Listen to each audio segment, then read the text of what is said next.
What do you do to create a revenue stream besides donations, fundraisers, and grants? So this comes to us from the nonprofit sector, and I'm excited to share my thoughts on that. So obviously the answer I'm going to provide you is going to be a little bit generic because I'm not sharing right now what specifically this nonprofit does.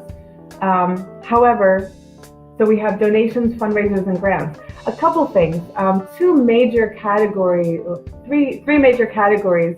of revenue streams for nonprofit are missing, and that is sponsorships, program service fees, and unrelated business income. So sponsorships, I predict that sponsorships are going to increase now that, so we're in 2018 at the time of this recording, and the tax law recently changed that makes charitable contributions from individuals and from pass-through business entities a lot less likely to offer any kind of tax benefit to the donor. However, a business that gives for a sponsorship, that's really part of their marketing, advertising, and promotional budget, which is fully deductible. So if certain organizations take advantage of that, they can offer a lot more in the way of sponsorship opportunities. And if any pass-through, and by pass-through I mean S Corps and LLCs, if any pass-through organizations are concerned about this, then sponsorship opportunities are an excellent way to go because it turns something that's not necessarily deductible into something that's fully deductible. Long story short, an owner of a pass-through organization like an LLC, or an LLC or an S corporation, charitable contributions are not deductible by the company; they're deductible by the person.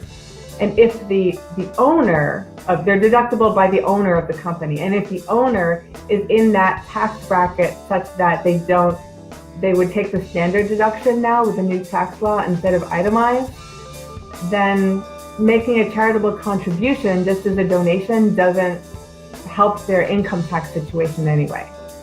But if they're given a sponsorship opportunity, that's a different story altogether. So that's one thought. Program service fees. This may or may not apply to your organization, but if you can sell services that pertain to your organization's mission, you can charge for those services.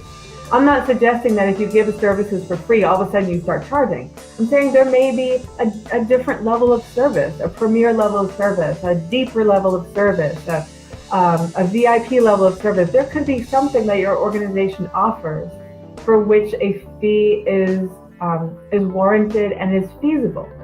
This isn't true for all nonprofits, but it may be true for yours. And something else to consider is unrelated business income. Yes, it's taxed at 21%, but you get to keep the other 79%, or your organization does, minus any additional tax preparation fees that you might incur for the specialty situation. So selling products or services that may not necessarily relate to your organization's mission, but can be rendered through your organization. Maybe you have the people, the processes, if appropriate, the technology that you need in order to provide products or services.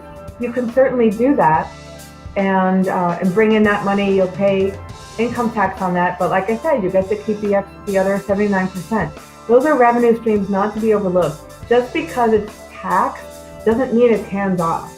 In my opinion, is that there's a lot of hands off. Oh, you don't want to get trapped by UBI, that's unrelated business income. You don't want to get trapped by that. I get that, but come on, you get to keep the 79%. So if you have the people with the ability to provide some services, you might as well, and it can be a very lucrative way to bring in some money, especially to cover that necessary overhead. Grantors may or may not want to do it. Donors may or may not want to do it. But if you're just selling products and services, you can use it for whatever you see fit.